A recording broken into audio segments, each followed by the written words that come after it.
Spring is here, which means it's time to start planning some hikes, getaways, vacations, and road trips. That's right, and we're so excited for our upcoming travel this year. While our flights are booked and our car rentals are secured, a lot of our fine-tooth planning happens in the spring. Dusty, what's our go-to source for information when we're planning our trips? From our hikes to the most scenic roadways to the best spots to eat, Moon Travel is our favorite travel guidebook publisher for so many reasons. From excellent first-hand experience from authors who are local to the areas they're writing about, to wonderful maps and great recommendations, Moon Travel Guides give the reader so much more than other travel guides on the market. That's right. And we're so excited that this year we are again partnering with Moon Travel. And through this partnership, through the end of 2024, our listeners can get 20% off any Moon Travel Guide when they use the code GAZE24 at checkout. That's code GAZE24, GAZE24 for 20% off any Moon Travel Guide for any national park, for any place in the world, in Moon's entire library. Head to our show notes and check it out to see Moon's entire collection of guidebooks, or go to moon.com. So, ready to cross something off your travel bucket list in 2024? Have a lot of great ideas for trips, but don't know how to get started or keep your itinerary organized? Wherever your wanderings may take you or inspire you to go, Moon Travel has you covered. Head to moon.com and use code GAZE24 at checkout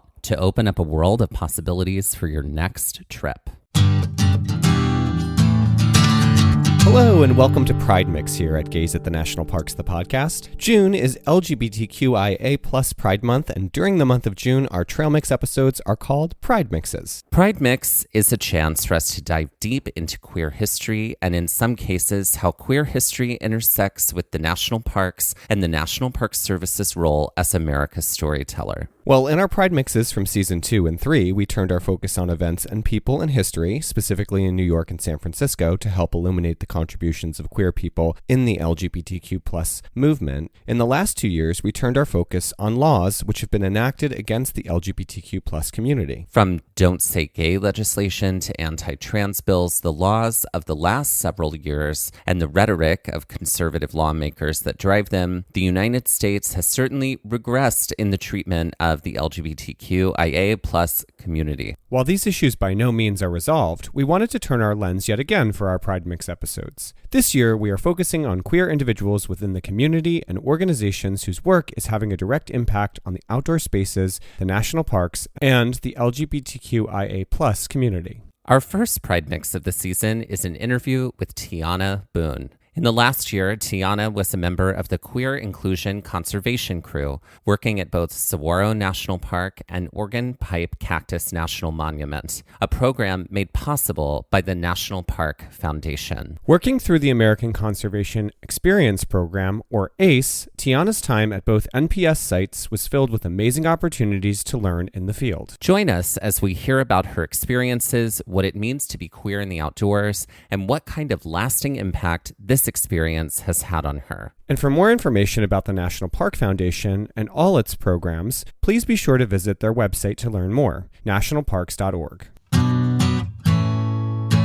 We are so excited here at Gaze at the National Parks to welcome Te'Ana Boone. Te'Ana, you are doing a really special project right now that is brought to us by the National Park Foundation, but it was organized, orchestrated, created by the American Conservation Experience. Can you tell us a little bit about what you're working on and where you are and the kind of work that you do each day with this project? Thank you so much for having me, first off. Lovely to meet you guys. A little bit about what I'm working on right now. I'm in Texas, and they're doing this really awesome fire program right now, and I'm learning about how to control wildland fires. I'm learning wilderness first aid as well, and also invasive species that have been harming the natural wildlife that should only be there. You know, a lot of invasive species arrive because of the history of the ranchers and all of that. And so now that we know, we try to delegate that as much as we can, which I think is a really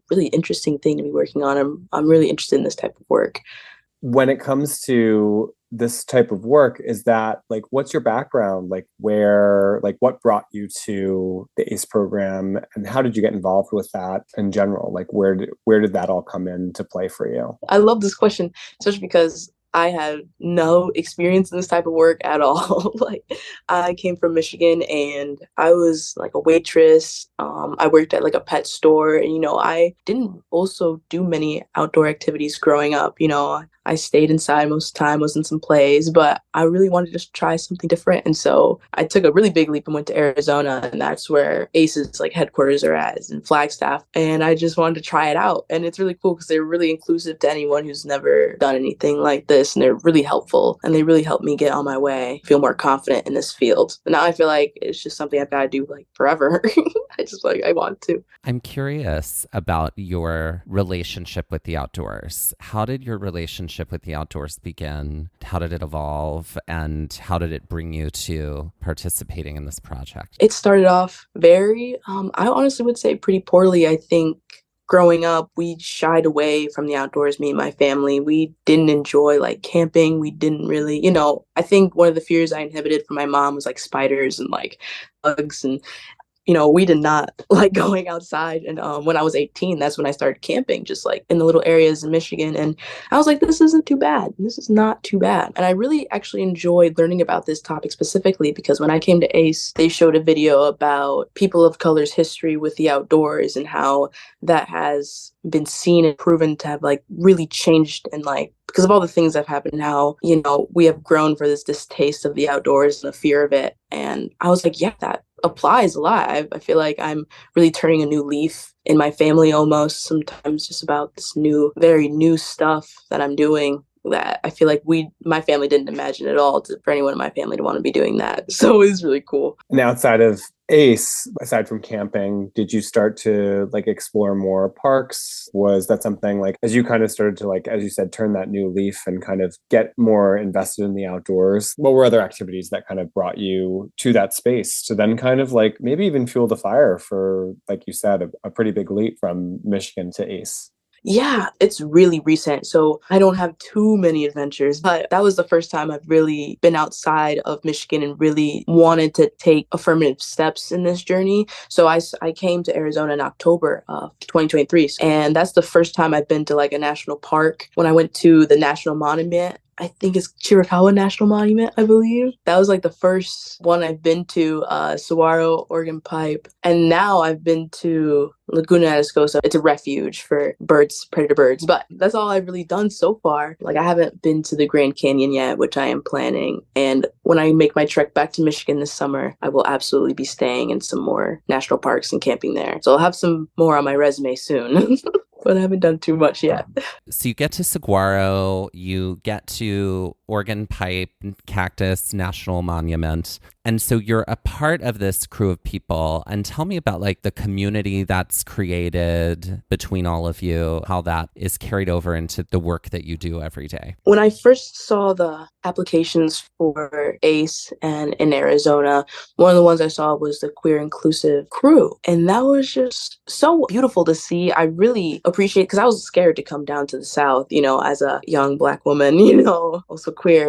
I was very scared to just be stepping out of my comfort zone so far. And it was really nice to see that they had specifically a program for people who supported this community and want to see more people of this community be in this space. And I just like to see more of people that I connect with. I feel like there have been a lot of people that are a part of the community that weren't just in this crew as well. So it kind of like brought me closer to the other crews, and also just brought me closer to people I didn't know before in the community. Why do you think it's important to have a group like a queer conservation crew within the park system? Like, what does that do for the people that are involved? What does that do for the parks? Like, how do you feel? Like, what's the impact felt? Well, for me personally, the biggest impact for me was realizing that we are everywhere, not just everyone who, identifies as someone in the community, but supporters as well. I thought that was a really big impact for me. I thought I'd feel like really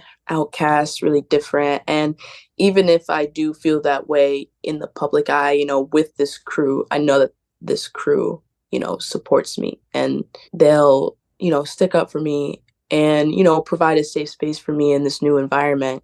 I think that was a huge impact for me.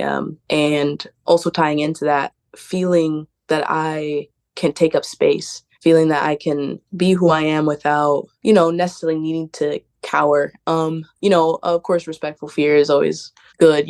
I'm still learning and healing, but I do feel more confident, at least getting to start off in a crew that specifically caters, is designed for this group of people to connect.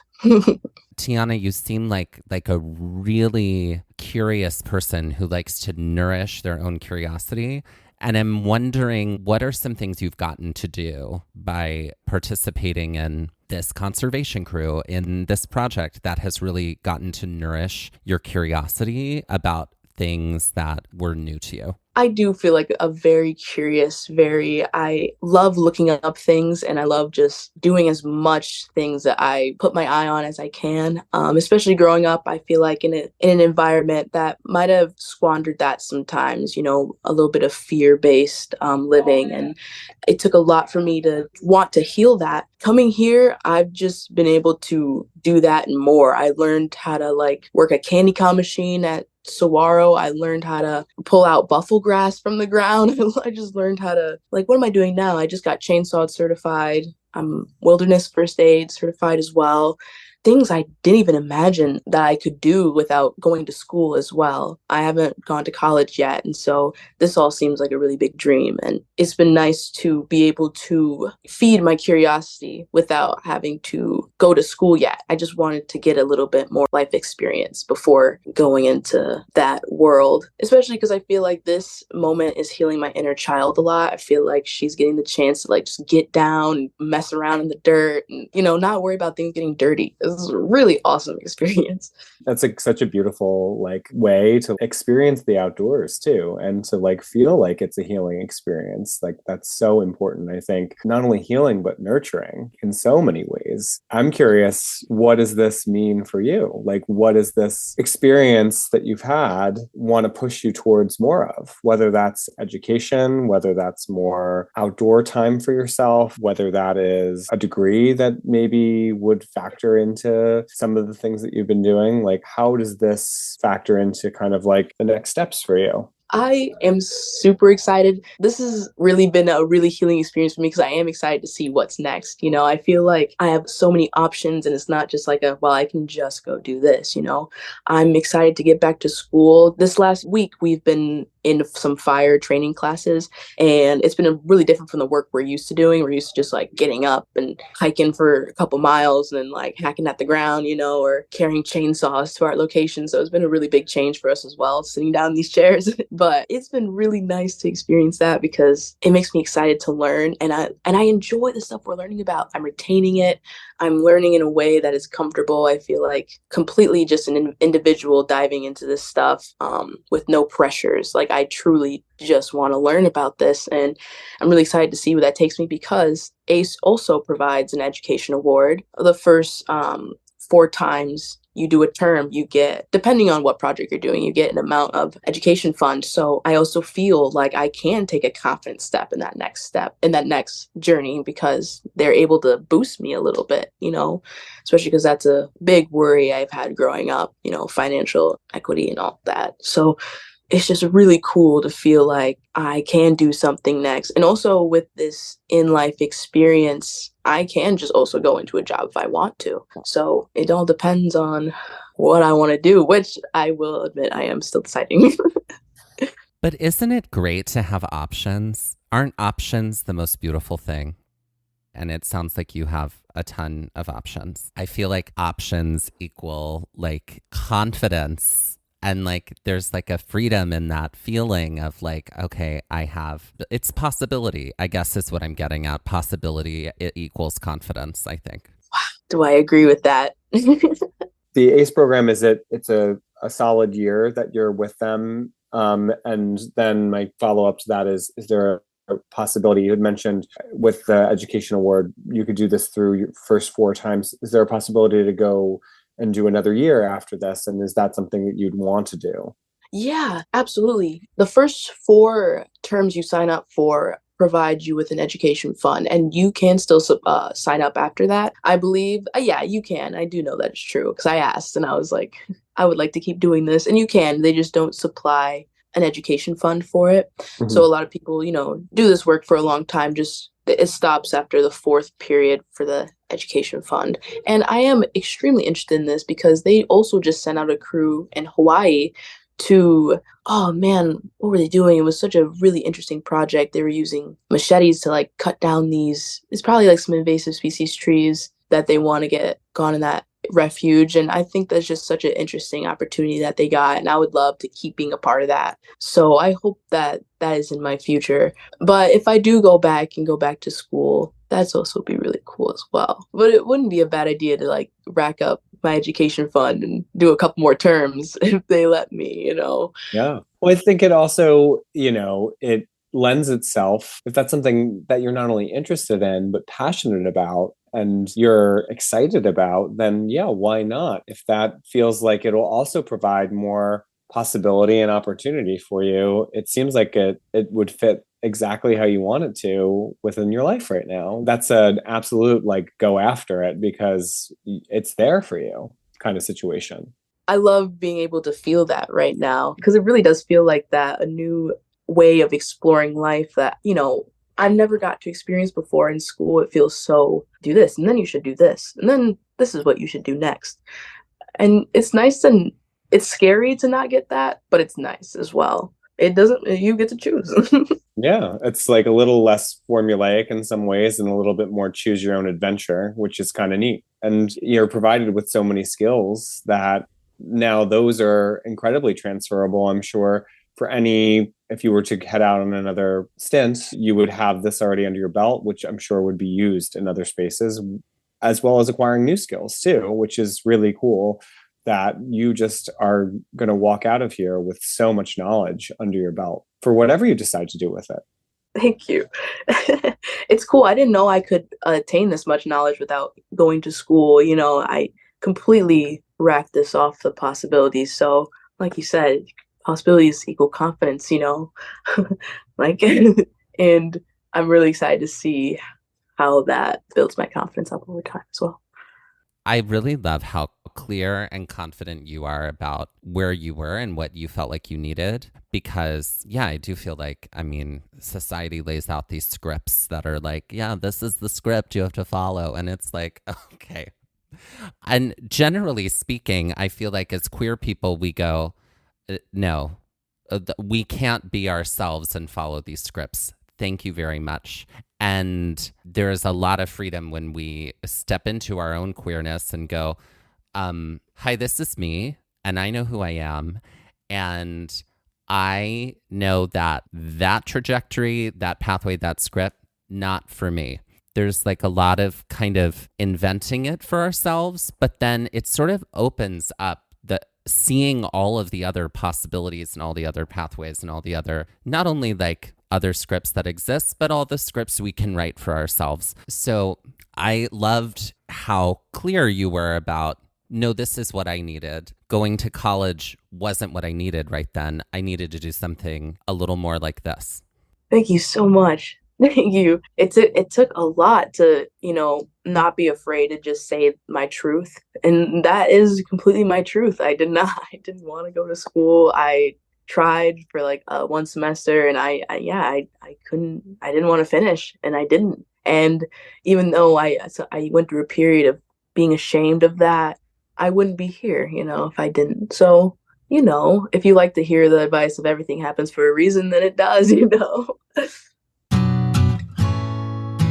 During the months of May and June, we are highlighting the work of LGBT plus outdoors in our community effort to showcase organizations who are working towards social justice, environmental action, and more inclusive public lands. LGBT plus Outdoors' mission is all about connecting members of the LGBTQ plus community through the outdoors, strengthening the ties of the community, and fostering a love of the outdoors while doing so. Along with creating community among queer outdoor adventure seekers, LGBT plus Outdoors seeks to break down stereotypes and remove barriers for the LGBTQ plus community in what is traditionally a heteronormative outdoor industry. LGBT plus Outdoors is committed to not not only this, but sustainability practices in the outdoors, including environmental stewardship, inclusivity and accessibility, and collaborative partnerships. Make monthly charitable giving a trend in your life in 2024 and help to support LGBT plus outdoors this May and June. Visit the link in our Instagram bio for more information. Or go to www.lgbtoutdoors.com/donation form.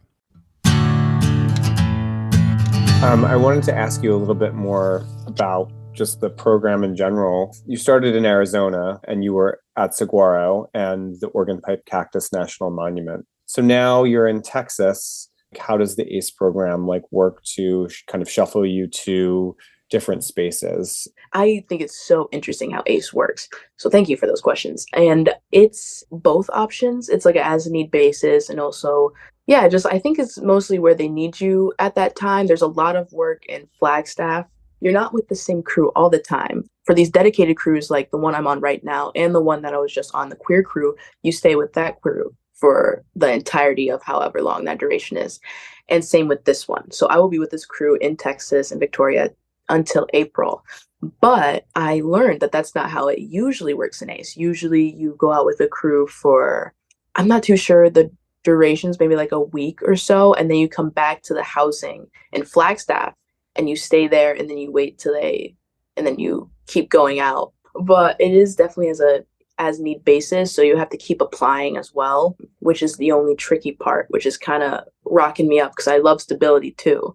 So you have to plan ahead and apply for a term ahead and see if that matches up with the dates, and if it doesn't, find out what you're going to do in that little time, which is what happened to me when I applied for this one. There was a month period where it wasn't going to start, and so they allowed me to stay at the housing in Flagstaff for a month until it started, and then they drove me to Victoria.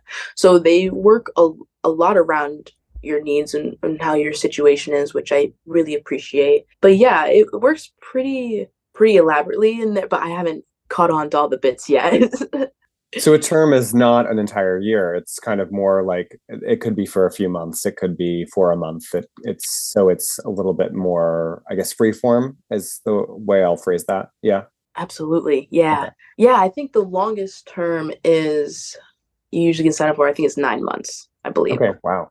And I'm sure there probably are some projects they've done where maybe they've done a whole year, but I haven't know about any of those. I would be interested to see what that's like, because that'd probably be a very intensive term.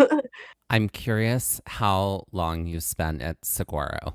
Yes, I spent 2 months at Saguaro and 1 month in between at Organ Pipe. And the Saguaro experience was amazing. I love Saguaro. I love Saguaro so much. We're going to Saguaro for the first time in about, oh my goodness, in like a month. What should we do? Oh my goodness. Oh my goodness. If it's okay, if I can go to my photos and just kind of look around. Please. Okay. Because being at Saguaro was such more of an educational experience than I would say than a working experience.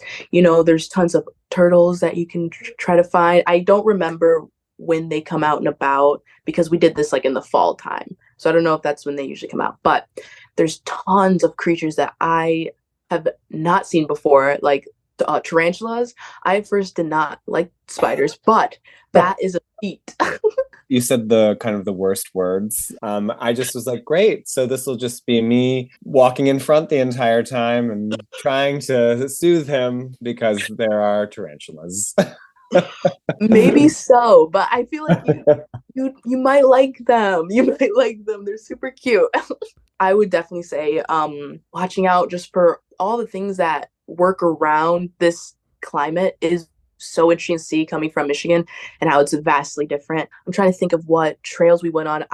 Before I worked my first week at Saguaro, we took a hike through what trail is it? I think it's called King Canyon. Oh man, what is it called? I think it's called King Canyon Trail. And we went to a peak called Wasson Peak. It was a very long hike. It was very long and it was very hot. But I would say it was worth it. It was a beautiful view. That was a beautiful view. So I would say Wasson Peak. And it's not that bad. It's not too bad. We love long hikes, so we do them often. So that sounds great. I will totally take your word for it on. I think if I can rebrand my thinking around spiders into like tarantulas are cute, then I think I'll be all right. I want to go on the record saying that now when we're in Saguaro and I see a tarantula, I'm immediately going to be hearing Te'Ana's voice saying like, yeah, but they're cute. And so there is like I think there's like a neurological pathway interception happening here. So there we go. Spiders are cute. They're cute. There we go. I'm going to take that with me. Truly. It did take me a bit though. A question that's like kind of big for me, and I think in general, it's something we talk about all the time, and we've definitely touched on this interview, but haven't really drilled into so specifically, is why do you think that representation matters in the national park system? Oh man, representation matters so much to me. And I didn't even really think too much about it back, I would even say like a year ago, you know. I didn't really think about it much at all until I came here and learned about, and I knew about it before, but all this ground that we're on, it's so sacred. It's been protected and it's been looked after, and it's, you know, it has all this history on it, and we don't really know much. So we've got to show respect and kind of show that this space isn't just ours. It's not just a man's environment. It's nature. We're trying to take care of it because it's always been taking care of us and the people that were before us, you know, that were rightfully here, you know. It just gives a lot of respect to remember that everyone belongs here. And I think for a while it kind of felt like, in my experience, that it wasn't too welcome. It felt like you had to have all this right gear. You had to know what you're doing. You had to, you know, it's silly to put yourself on the line like that, and especially in nature, you know. And it was really important to learn that here, because ACE does not shy away from talking about that and about all the land that we're on. In Arizona, there's a lot of native land that we're working on, and we'll be walking on. So it was really lovely to learn about that and all the tribes that have been there. And that's more on the cultural aspect, but I also love to see my people, you know, my queer people included as well. So it was just been a really beautiful experience for me. I would say I learned more on the cultural aspect of the land, but it matters all the way around, of course. I think it's also really important how ACE elaborates on how important it is. They understand that coming from families with just not the most positive experiences with nature, they understand that you might not have all the gear you need. They understand you might not know what to do and how to do it safely. And so they really do a great job of having a gear cache that people put their old and the gear that they don't want anymore, and people are allowed to utilize that, and they give you a coupon to these like outdoor gear stores. And it's really helped me. Like, I'm using one of their like 60-liter backpacks or hiking bags that I would not have been able to get before, and it's so awesome that I'm able to get comfortable and really dive into this work without being afraid of not having the right stuff and being stranded out there. And so it's really nice that they have representation for, you know, your financial situations, representation for people of color. They also have a lot of programs for other cultural groups as well. You know, I've seen some Native American youth, and like there was one conservation corps I saw that I wanted to like volunteer for. I think it was like Latina youth, and that was super cool that they're trying to get the youth really involved. They're trying to get this new generation revved up and excited and confident in this. So I hope I can also work in that section as well, like be a instructor or like just something involved with that. That is a beautiful lesson that we're trying to teach. So I hope that keeps going. So I'm wondering, since you have the hiking backpack, so you've got your backpack, you're on a hike, what's always in your backpack? An orange. I love snacks. I think also how healthy this term has made me is beautiful, just because I'm just eating more. Like, it doesn't matter what I'm eating, I'm just eating. I have granola bars, trail mix, protein bars. You gotta have some snacks. It's so hot. You gotta have some snacks. Separately, coming from the other aspect of the end of that last question that you answered, people who are both educators, it seems like there's definitely a fire in you for that, especially when it comes to this. And like, being able to give back. Is that something that is a possibility to, and like passing this information on that you've learned?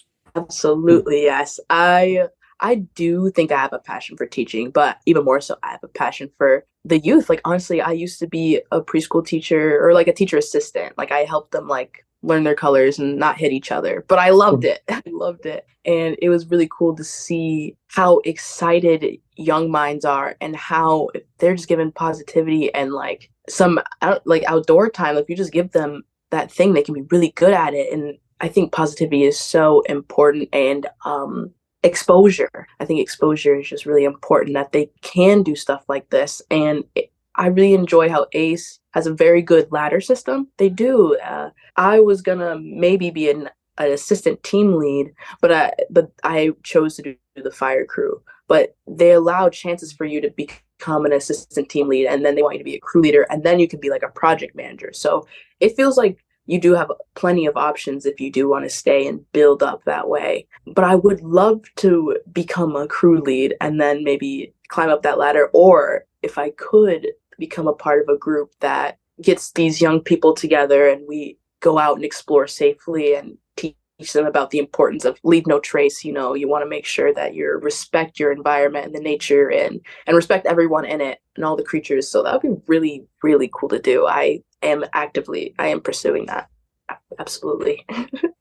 I have to say, you like just radiate like exuberance for this entire experience. The joy, like that's the one thing that I feel like I have picked up on the entire time that we've been talking is just the amount of joy for what you're doing, how it's sort of has given you sort of a new kind of script for the outdoors for yourself. It's kind of allowed you to become more confident. It's given you so much. It seems like, that is the one thing that if I'm taking anything away from as a listener or just even as the person talking to you, it's just joy. It's just this like total, uninterrupted joy. It's amazing to see that. And it's something that is so necessary in life, but in the work that you're doing, like to find the joy in that is so important because you're giving back in so many ways. And that give back is allowing other people to experience these spaces for years to come. Thank you so much. Thank you so much.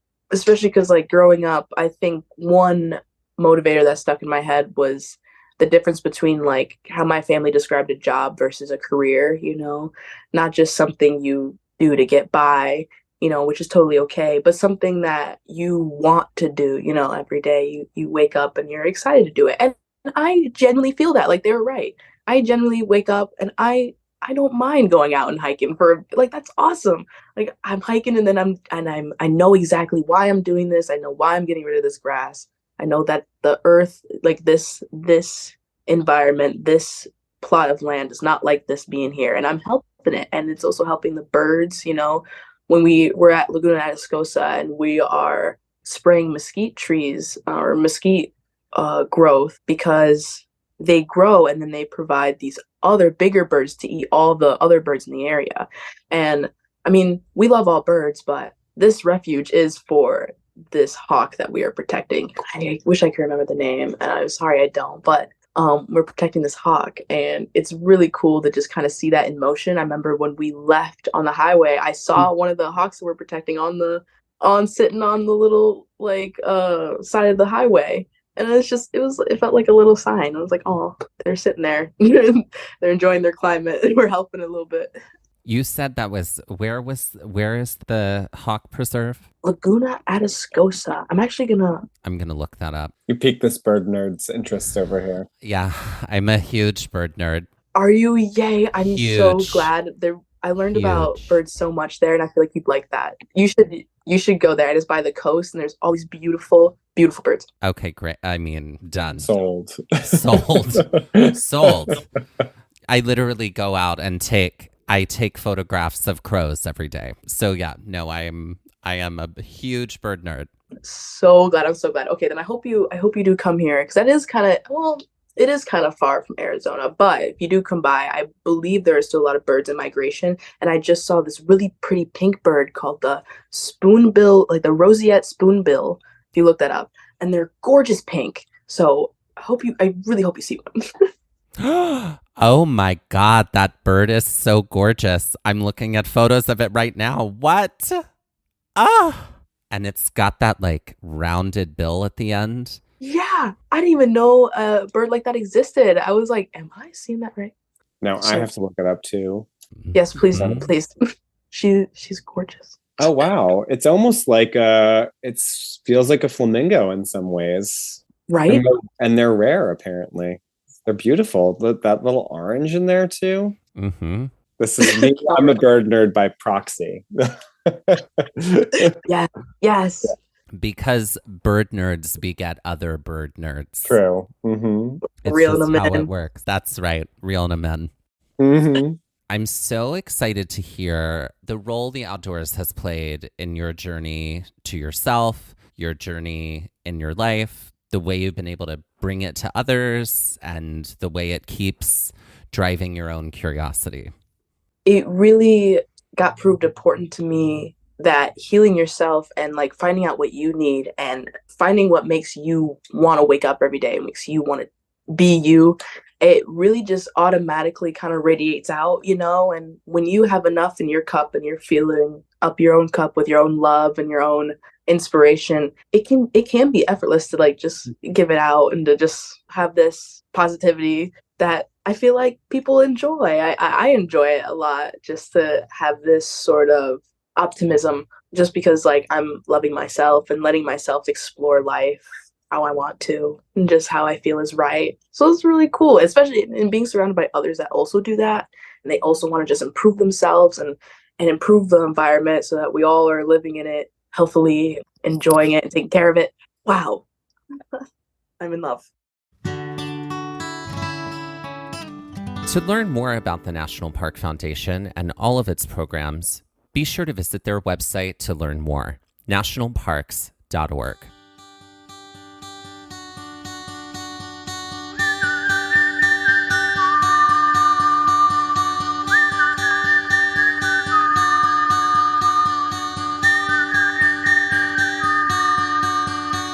This has been Gaze at the National Parks, the podcast, and we're here to remind you to hike early and hike often, and that adventure is always out there. Gaze at the National Parks was created and is hosted by us, Dustin Ballard and Michael Ryan. To see images from this episode, follow our Instagram at Gaze at the National Parks. To contact us, email us at gazeatthenationalparks@gmail.com. And to find out more about the parks visited on this show, visit our website, gazeatthenationalparks.com. And that's Gaze, G-A-Z-E. All original artwork featured on Instagram, on our website, and in the Gaze Shop is by me, Michael Ryan. All original music was written and performed by Dave Seaman and Mariello Klinger, with Sean Splios on guitar. This episode was edited by me, Dustin Ballard. We would also like to acknowledge that while recording this episode that we are on the traditional and stolen lands of the Lenape people, also known as Ocean County, New Jersey.